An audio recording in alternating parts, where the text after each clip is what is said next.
하나님이 오늘 우리에게 주신 말씀은 사무엘하 19장 31절에서 39절까지의 말씀입니다. 이 말씀을 한 절씩 교독하도록 하겠습니다. 길르앗 사람 바르실레가 왕이 요단을 건너가게 하려고 러굴림에서 내려와 함께 요단에 이르니 바르실레는 매우 늙어 나이가 80세라. 그는 큰 부자이므로 왕이 마하나임에 머물 때에 그가 왕을 공개하였더라. 왕이 바르실레에게 이르되 너는 나와 함께 건너가자. 예루살렘에서 내가 너를 공개하리라. 바르실레가 왕께 아뢰되 내 생명의 날이 얼마나 있사옵겠기에 어찌 왕과 함께 예루살렘으로 올라가리이까. 내 나이가 이제 80세라. 어떻게 좋고 흉한 것을 분간할 수 있사오며 음식의 맛을 알 수 있사오리이까. 이 종이 어떻게 다시 노래하는 남자나 여인의 소리를 알아들을 수 있사오리이까. 어찌하여 종이 내 주 왕께 아직도 누를 끼치리이까. 당신의 종은 왕을 모시고 요단을 건너려는 것뿐이거늘 왕께서 어찌하여 이 같은 상으로 내게 갚으려 하시나이까. 청하건대 당신의 종을 돌려보내옵소서. 내가 내 고향 부모의 묘 곁에서 죽으려 하나이다. 그러나 왕의 종 기맘이 여기에 있사오니 청하건대 그가 내 주 왕과 함께 건너가게 하시옵고 왕의 처분대로 그에게 베푸소서 하니라. 왕이 대답하되 기맘이 나와 함께 건너가리니 나는 내가 좋아하는 대로 그에게 베풀겠고 또 내가 내게 구하는 것은 다 너를 위하여 시행하리라 하니라. 함께 읽겠습니다. 백성이 다 요단을 건너매 왕도 건너가서 왕이 바르실레에게 입을 맞추고 그에게 복을 베니 그가 자기 곳으로 돌아가니라. 아멘. 나와 함께 건너가자라는 제목으로 오늘 말씀을 나누도록 하겠습니다. 네. 두 분이 양쪽 끝에 있어갖고 웃겨가지고. 네. 오늘 본문은 이 압살롬의 반역이 끝난 후에 다윗이 다시 왕권을 회복해서 예루살렘으로 돌아오는 마지막 여정 가운데 기록된 아름다운 장면입니다. 어제 본문에 우리가 나누었지만 시므이가 용서받는 내용이 있었고요. 무비보셋의 회복되는 내용이 있었다면 오늘은 이제 바르실레를 만나서 헤어지는 마지막 장면. 그래서 오늘 본문에는 은혜를 기억하는 다윗 왕과 욕심을 내려놓는 이 노인 바르실레의 모습. 그래서 이 장면은요, 단순한 작별의 장면이 아니고 은혜를 기억하는 사람, 욕심을 내려놓는 사람, 믿음의 유산을 남기는 사람, 이 세 가지 모습이 담겨 있습니다. 감동적인 내용이라고 할 수 있어요. 먼저 31절 말씀을 보면은 이렇게 시작합니다. 길르앗 사람 바르실레가 왕이 요단을 건너가게 하려고 러굴림에서 내려와 함께 요단에 이르니 되어 있습니다. 32절에도 보니까요, 바르실레는 길르앗 지방의 큰 부자였고 또 이 다윗 왕이 마하나임에 있을 때 피난 가운데 있었을 때 공개를 했습니다. 공개. 음식을 잘 대접했다는 뜻입니다. 앞서 우리가 사무엘하 17장 말씀을 보면은 다윗이 압살롬에게 쫓겨 피난하고 있었을 때에 일행들이 있었는데 먹을 것이 없었죠. 그때 이 바르실레가 이제 심을 줄 수 있는 침상과 대야를 갖다 주고 몸을 식힐 수 있게 하고 밀, 보리, 꿀, 버터, 양, 치즈 다양한 음식을 가져다 주었습니다. 엄청난 양의 물품과 음식을 제공해 주었습니다. 다윗과 군대가 이로 인해서 섬김받고 힘을 얻을 수 있었어요. 그 당시에는 어느 편에 설 것인지가 아주 중요한 순간입니다. 만약에 압살롬이 승리했다면 이 바르실레의 이런 어떤 반역자를 도운 다윗을 도운 이 사건은 자신의 목숨은 물론이요 가족들이 모두 다 몰살당할 수 있는 그런 어떤 위험한 상황이죠. 그럼에도 그는 계산하지 않았습니다. 하나님의 기름 부음 받은 왕이 어려움에 있을 때 하나님의 사람을 도왔던 것입니다. 다윗 왕 자체보다도 그것도 물론 있었겠지만 바르실레는 다윗 왕이 하나님의 기름 부음 받은 왕이다. 여기에 집중해서 섬겼다라고 하는 것입니다. 오늘날 많은 목회자들과 사역자들, 선교사님들이 주변 사람들의 도움을 받지요. 특히 형편이 어려운 경우에는 물질적인 도움을 많이 받습니다. 또 그렇다고 교세가 크다고 해서 도움을 받지 않는 것이 아닙니다. 교세가 큰 어떤 사역자, 목회자들도 그 나름의 고충과 어려움이 있어요. 그래서 중보 기도와 관심, 이런 도움을 받습니다. 그런데 이렇게 도울 때의 그 근거는요, 그 사람 자체에 있는 것이 아니고 하나님이 부르신 소명, 또 하나님이 그 사람에게 주신 사명이 분명하기 때문에 도운 것입니다. 하나님의 계획과 함께하심이 있는 것을 믿고 그것 때문에 섬기는 것입니다. 만약에 이것이 없으면요, 도움을 주는 사람도 그렇고 도움을 받는 사람도 마찬가지로 인본주의로 갈 수 있어요. 교회 사역에 함께하고 헌신하는 것도 마찬가지입니다.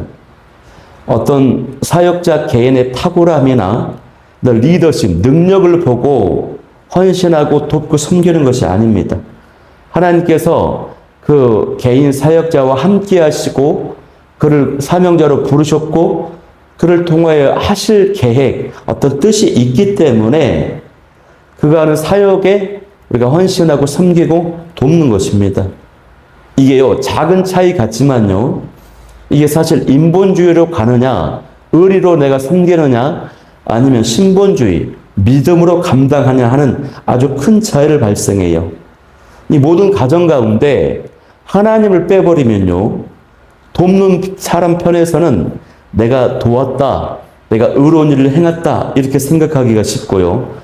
도움받는 사람 입장에서는 내가 특별해서 도움받았다, 내가 능력이 있어서 내가 열심히 하고 잘났으니까 이렇게 도움을 받는다라고 할 수 있다는 것입니다. 우리는 누군가를 돕고 또 도움을 받을 때 항상 그 중심에 하나님이 계심을 생각해야 됩니다. 돕는 사람은요, 하나님이 나에게 은혜를 주시고 감동 주셔서 내가 섬기고 도울 수 있는 기회를 주셨다, 이렇게 생각해야 되고, 도움을 받는 사람도 역시 하나님이 나를 불쌍히 여기셔서 나를 격려하시고 내게 주신 사명을 잘 감당하라고 이렇게 은혜를 주셨다, 이렇게 생각을 할 수 있어야 된다는 것입니다. 이 바르실레의 섬김을 받은 다윗, 이 모습을 보면서 저도 이제 교회 개척 1년이 지났는데 돌아보니까 주변에 많은 어떤 기도와 사랑을 받았고 지금도 받고 있다는 묵상이 되었습니다. 하나님의 은혜를 주셔서 너무 감사했어요. 우리가 지난주 수요일에 저녁 예배에 오신 분들 이것저것 막 물품도 나누기도 했는데 그때 불현듯 스쳐 지나가는 생각이 있었어요. 이제 보니까 우리 교회는 전도 물품이 부족해 본 적이 없구나 하는 생각이 들었어요. 우리 주력 전도 물품은 건빵과 음료수인데 그것 말고도 이제 막 젤리가 막 들어오고요, 줄자가 막 들어오고요, 라면에 컵라면에 팝콘에 수세미에 이번엔 또 우리 머리 묶는 고무줄까지 전도 물품이 정말 풍성합니다. 그 생각이 부족한 적이 없었다, 정말 풍성했구나. 써도 계속 들어와요. 전도 물품을 걱정하지 말고 우리는 이제 전도만 열심히 하면 됩니다.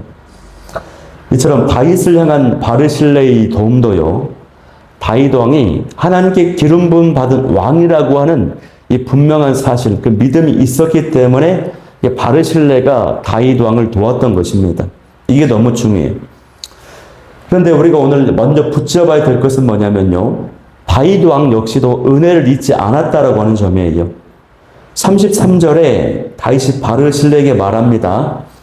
너는 나와 함께 건너가자. 예루살렘에서 내가 너를 공개하리라. 이렇게 되어 있습니다.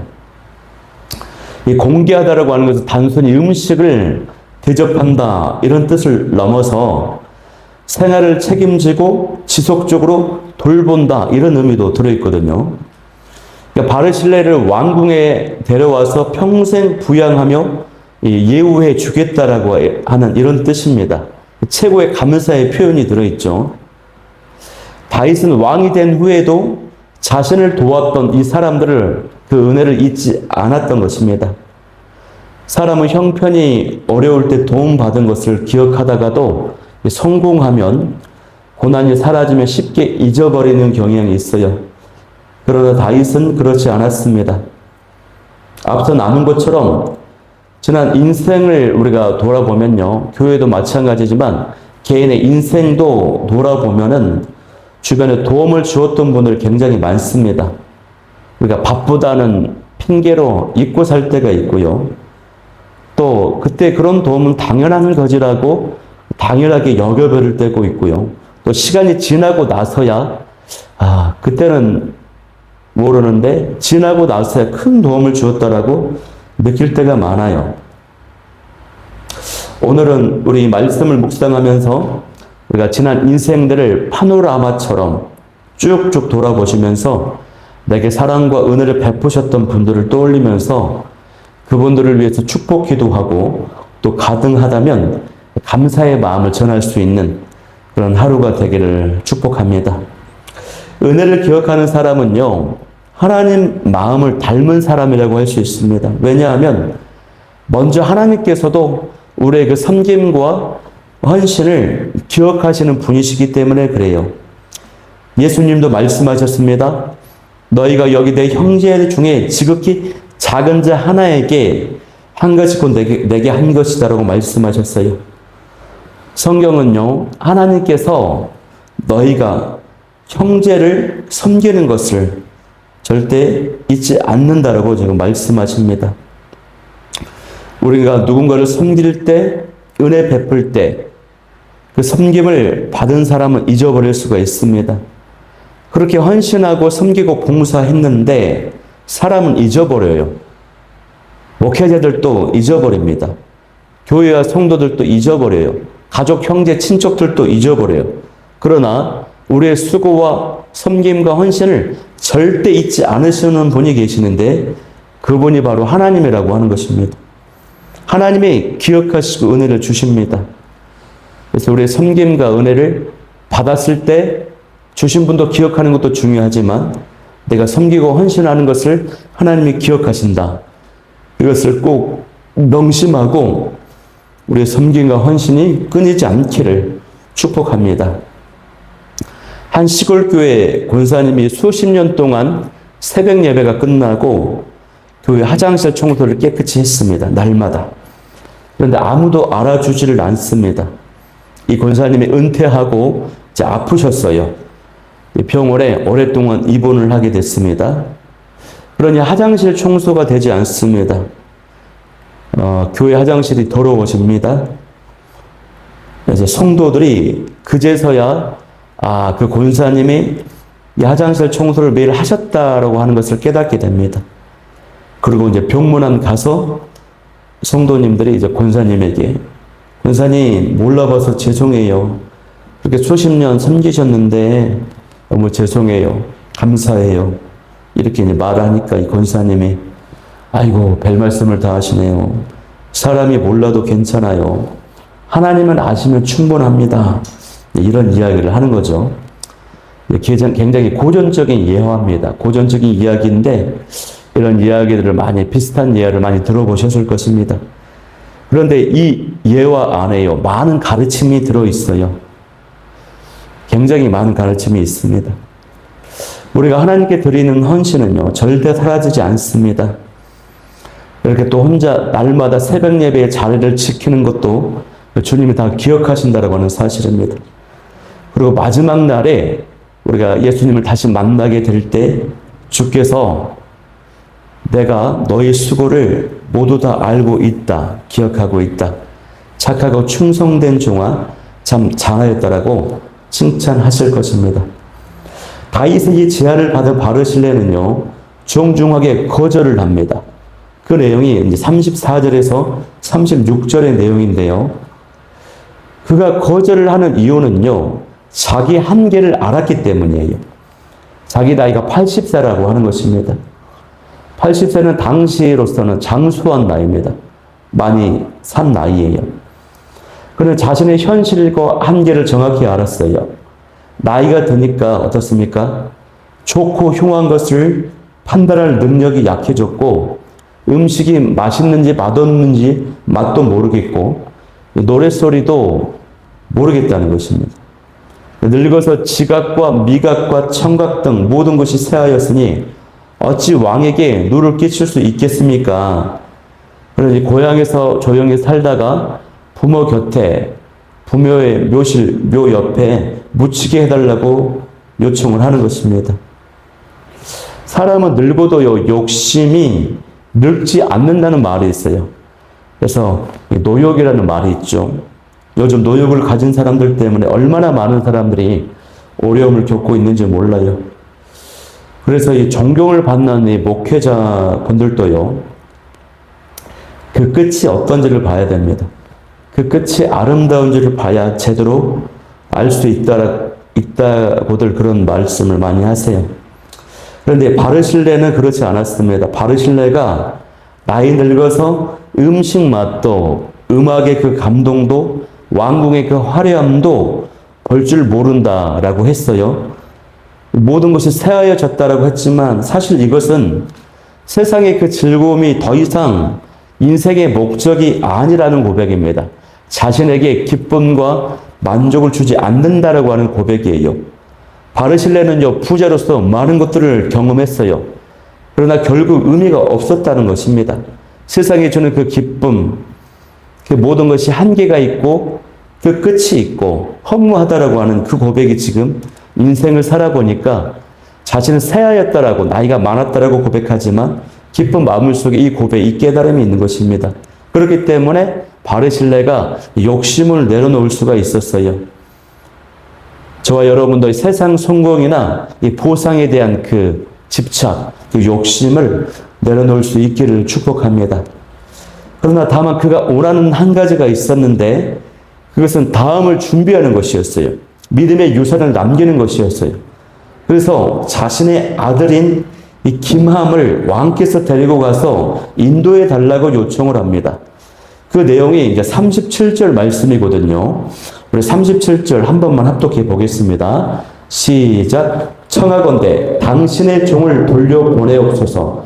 내가 내 고향 부모의 묘 곁에서 죽으려 하나이다. 그러나 왕의 종 김함이 여기 있사오니 청하건대 그가 내 주 왕과 함께 건너가게 하시옵고 왕의 처분대로 그에게 베푸소서 하니라. 아멘. 바르실레가 왕국에서 누릴 수 있는 그 특권을요, 자신이 차지하지 않고 다음 세대에게 양보를 하는 것입니다. 이 말을 듣고 다윗이 약속을 합니다. 38절 보니까 김함이 나와 함께 건너가리니 또 내가 좋아하는 대로 내가 그에게 베풀겠고 내가 나에게 구하는 것은 다 너를 위하여 시행하리라 약속을 해줍니다. 모두 것을 네 뜻대로 해주겠다라고 38절에 약속을 해줘요. 이게 바로 하나님 아버지의 마음이라고 하는 것입니다. 우리는요, 다음 세대, 다음 자녀들과 계속해서 함께 살 수 없습니다. 언젠가는 30년, 40년 일찍 가야 돼요. 그러나 우리는 이 다음 세대와 함께 할 수 없지만 누가 그들과 함께 하십니까? 하나님이 그들과 함께 하시는 것이에요. 그러므로 하나님께서 다음 세대, 우리 자녀들에게 축복하시고 인도하시도록 우리가 믿음의 유산을 그들에게 남겨줘야 됩니다. 우리가 그들에게 양보하고 축복할 수 있어야 돼요. 우리 세대들이, 지금 당대의 세대들이 이 바르실레처럼 다음 세대, 다음 자녀들을 위해서 양보하고 믿음의 유산을 남기기 위해서 우리가 최선으로 나아가면 다윗 왕의 약속처럼 하나님 우리 다음 세대들을 책임지시고 선하게 인도하실 줄 믿습니다. 이 바르실레의 겸손과 헌신이 그의 아들 김함에게 축복으로 이어졌듯이 우리의 기도와 섬김도 자녀와 미래 교회와 다음 세대에게 흘러가서 그들을 살리는 씨앗이 되게 해야 될 줄 믿습니다. 오늘 이 말씀을 붙잡고 기도할 때요. 첫 번째, 바르실레처럼 은혜를 베푸는 자가 되게 하시며 다윗처럼 받은 은혜를, 내게 은혜를 베푼 사람을 기억하는 자가 되게 하여 주옵소서. 두 번째는 보상을 바라지 않고 주님을 섬기게 하시며 세상에 대한 그 욕심도 내려놓게 도와주옵소서. 세 번째는 신앙의 모델과 믿음의 그 유산을 자녀와 미래의 한국교회와 다음 세대에게 남길 수 있게 하여 주옵소서. 우리 기도 제목 가지고 찬양하며 나아가도록 하겠습니다.